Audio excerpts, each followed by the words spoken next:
Okay. How many people actually, before I start the interview, is it Montermayr? Monte with an E? Montemayr, Right. Monte Mayor, or Okay. in Spanish, Montemayor. Serious non-attainment. I didn't know about this, and I wonder how many people in San Antonio actually do know about this issue of serious non-attainment, because it's a pretty big deal. It's been pretty quiet. It's not something that the city council likes to talk about. It's definitely not something the economic development group wants to talk about. Realtors don't want to talk about it because it is a factor. The air pollution in San Antonio is a negative for moving here. So people don't really want to talk about air pollution in San Antonio, the consequences of air pollution, or what we can do about it. Yeah, so what are the particulars then? Serious non-attainment is what it's called, and what is it that we should know about it? So the EPA has criteria for what levels of ozone we can have in our air, and above that level is considered unhealthy. Okay, so what they do is if a particular city or area has exceeded that threshold for a certain period of time, months or years, that becomes a problem for meaning that the people in that area are not taking steps to correct it. And the EPA has a law that says they need to step in and impose restrictions on what activities can be done in that area.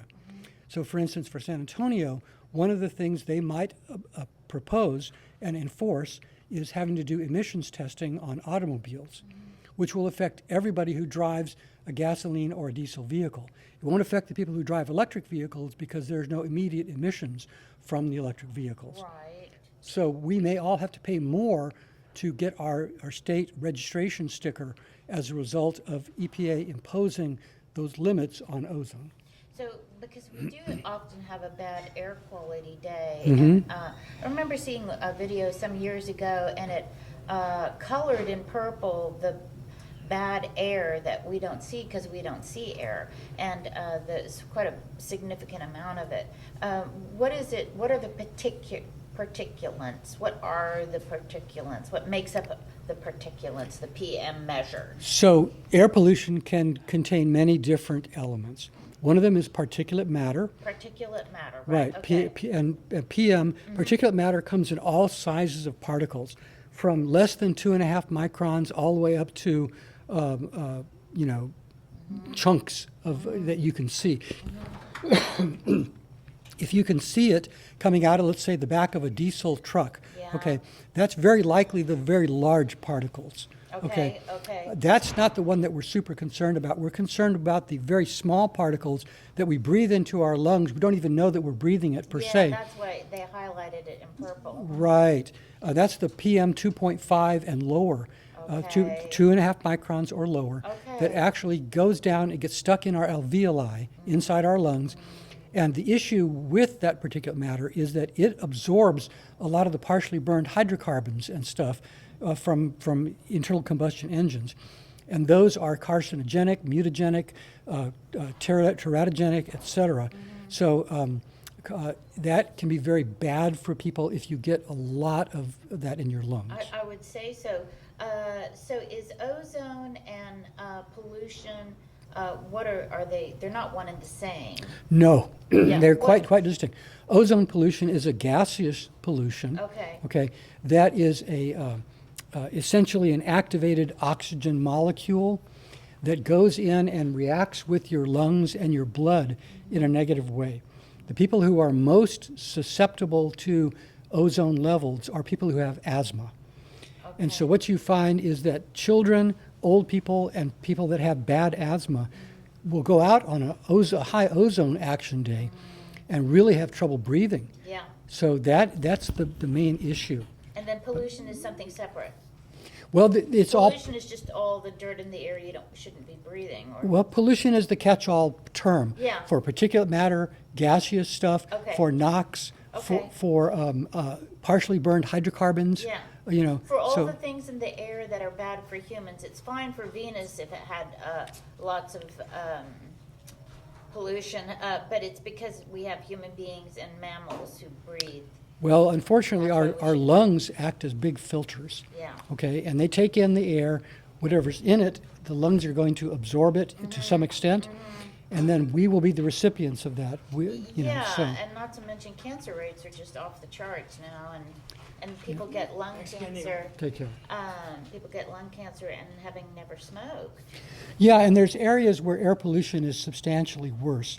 If you're downstream from a major petrochemical processing facility, you're what's called a fence line community, let's say, you're going to be the recipient of all of those unburned hydrocarbons, all those partially burned hydrocarbons, all the particulate matter, all the ozone, all the raw chemicals that come off of chemical spills. So all of that are forms of air pollution.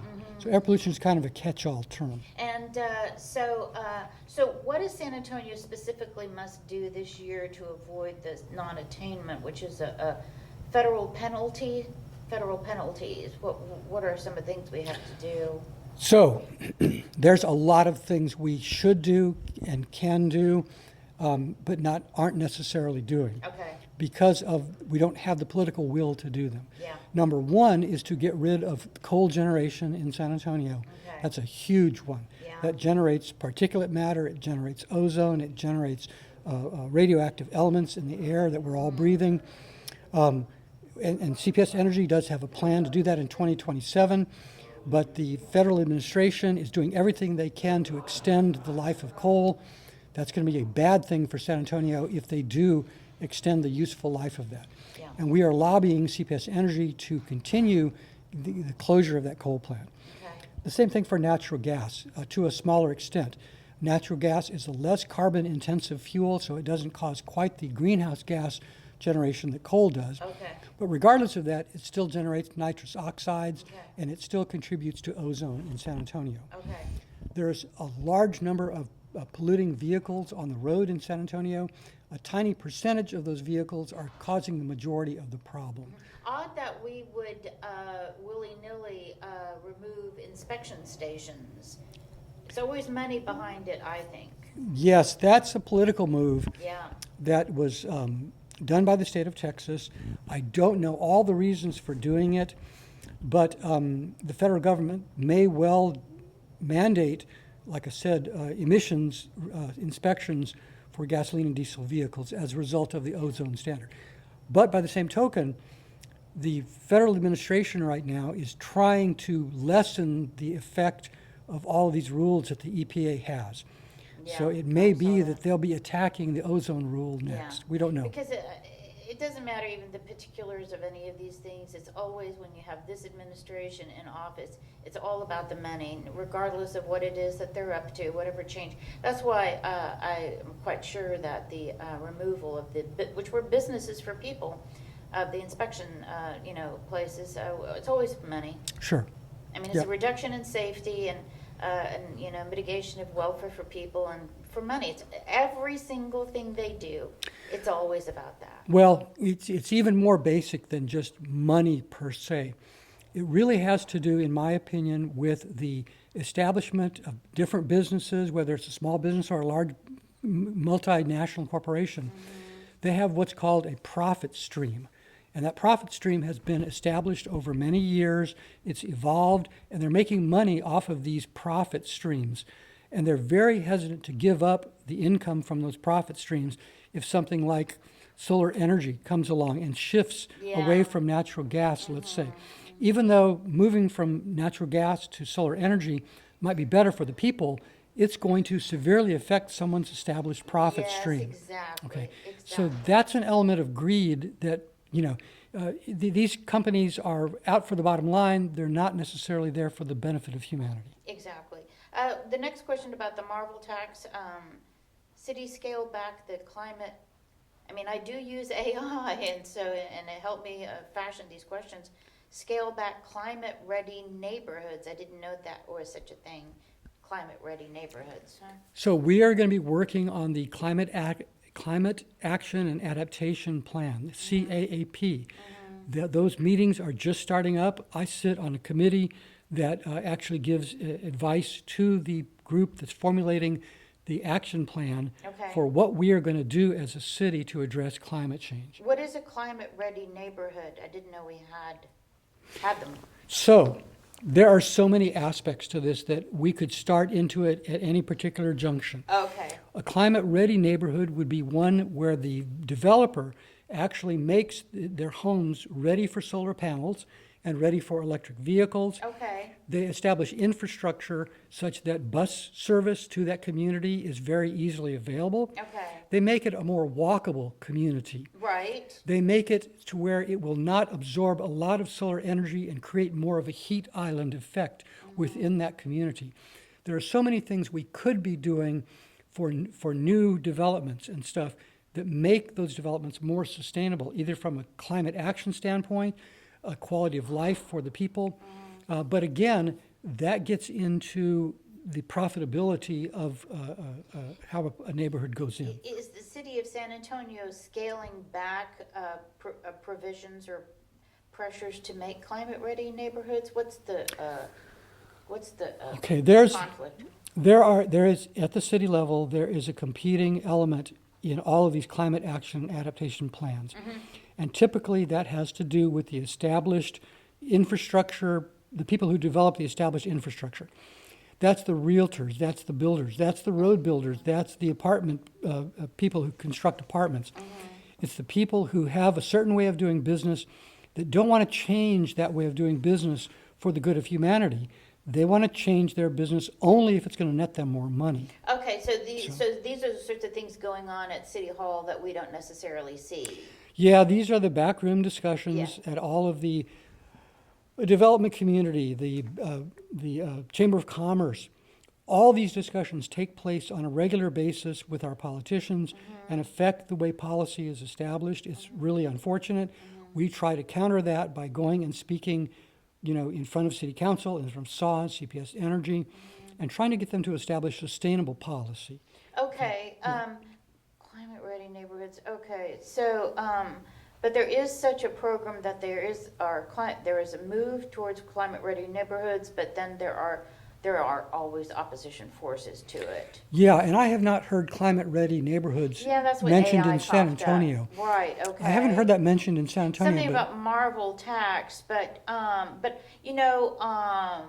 maybe Well- you could you could look at the questions again I sent you because it was more verbatim from what AI was spitting out. And if I get confused, maybe I'll look at the questions again and maybe we just flesh it out over email. Sure. Yeah. Yeah. And I'll go into the next one about the Texas, this is about the demolitions, shooting up Destroying the Institute of Texan particulate Cultures. into the air, yes. So along with the Marvel construction and the demolition, it's affecting the particulate matter. Is that true? Yes. Anytime you demolish a huge building like the Institute of Texan Cultures, you're going to generate a lot of dust.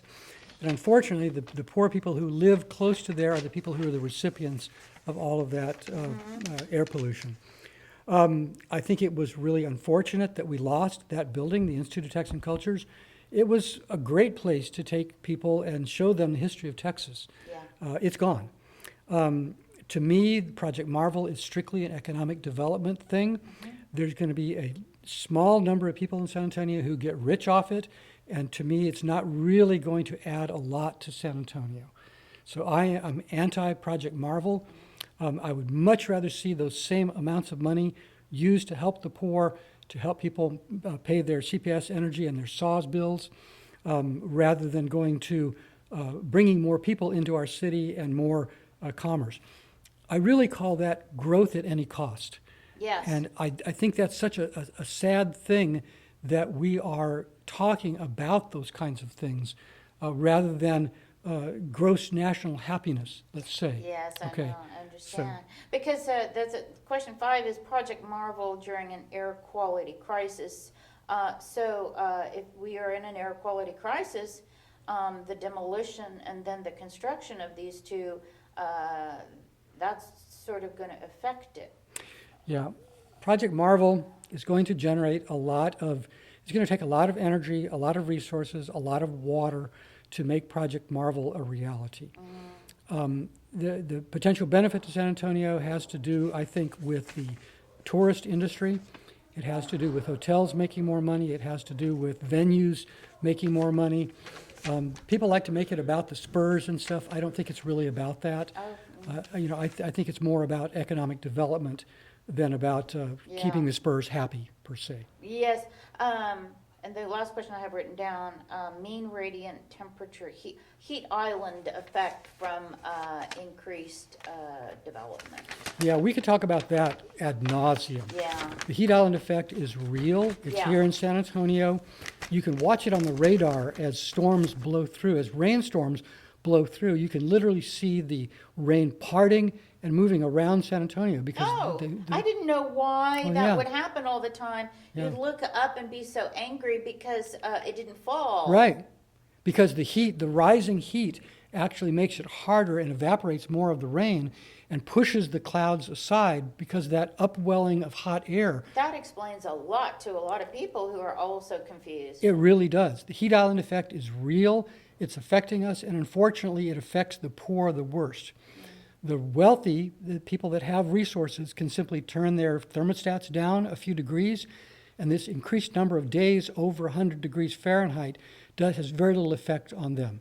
They go from their air-conditioned house to their air-conditioned car to their air-conditioned place of business and back again. They spend very little time outdoors. If you're someone who has to work outdoors, if you're a roofer, if you're laying asphalt, if you're building houses and stuff, you have to work out in that. You don't have the option of just turning the thermostat down. Wealthy people have the option of spending 3 months a year in North Dakota, Yeah, right. whereas poor people do not. Yeah. Okay, so to a large extent, all of this stuff is going to affect the poor people of San Antonio more rapidly and more deeply than the wealthier people in San Antonio. Yeah, exactly. And also, furthermore, we have a severe drought compounding all of this. And I noticed there's lots of dirt, and because you don't have rain growing grass or neither to tamp down the dirt and dust. Well, let's be frank. We live in a semi-arid area. If you talk to the Economic Development Council, the Chamber of Commerce, they don't want people saying that. Okay, but we live in a semi-arid area by definition. And it's going to get worse, probably. Climate change is likely going to exacerbate drought. It's going to exacerbate the number of hot days and maybe also the number of extremely cold days. Okay, because what climate change is doing is pumping energy into the atmosphere, and energy is what drives the weather, the instantaneous weather. So we expect to see more extremes of climate, colder days, cold spells, hotter days, more days over 100. We expect to see more severe windstorms, either tornadoes or hurricanes if you happen to be close to the ocean. And we expect to see bigger hail as a result of more energy being pumped into the atmosphere and just more extremes of weather. So, Which is going to affect insurance rates. by the way. right. So you're probably not surprised by this drought we're in. Oh, not at all. No, we've actually been asking SAWS to prepare for this for a long time. Yeah. And they are very cognizant of it. CPS Energy is very cognizant that on these very hot days, on these very dry days, people are going to use more water. That's going to take more energy to pump. They're going to use more energy with their air conditioners, et cetera, et cetera. They'll be burning more gasoline in their cars because they're running their air conditioners full tilt. So it's a very scary thing when we look of the course of civilization here in San Antonio, let's say, and economic development and the profit model. All of that adds up to potentially a very difficult situation for San Antonio. Yeah. Water's going to become a big deal. Fresh water, clean water, is going to become a big deal. We already have the Vista Ridge water pipeline, which is basically, I think it's a factor of 4 or 5 times what Edwards Water costs us as ratepayers. We're already seeing 20% of SAWS customers can't pay their water bills. Okay, that's probably going to get worse. CPS Energy is asking for rate increases. SAWS is asking for rate increases. Yeah. It's a very difficult situation that we have to get under control. And how sure are you? What would happen if the city fails this attainment problem? The EPA, under the current rules Yeah. that are established, the national rules, the EPA will come in and mandate a attainment policy where there are certain things that the area will have to do. And I don't know what all that's going to be.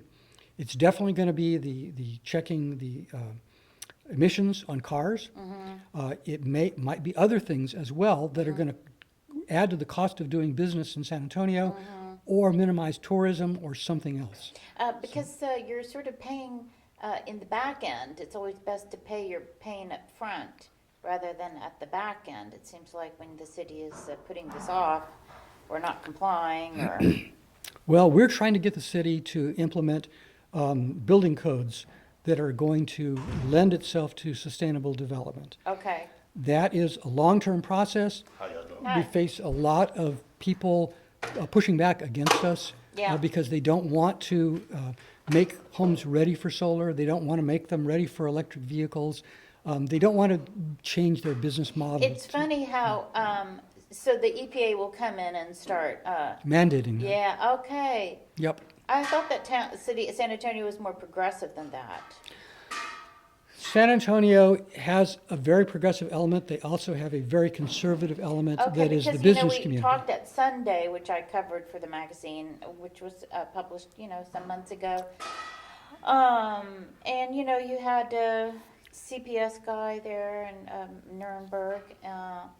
So I always got the feeling that they were more progressive, younger guys. The city council, I have great hopes that city council will be more progressive.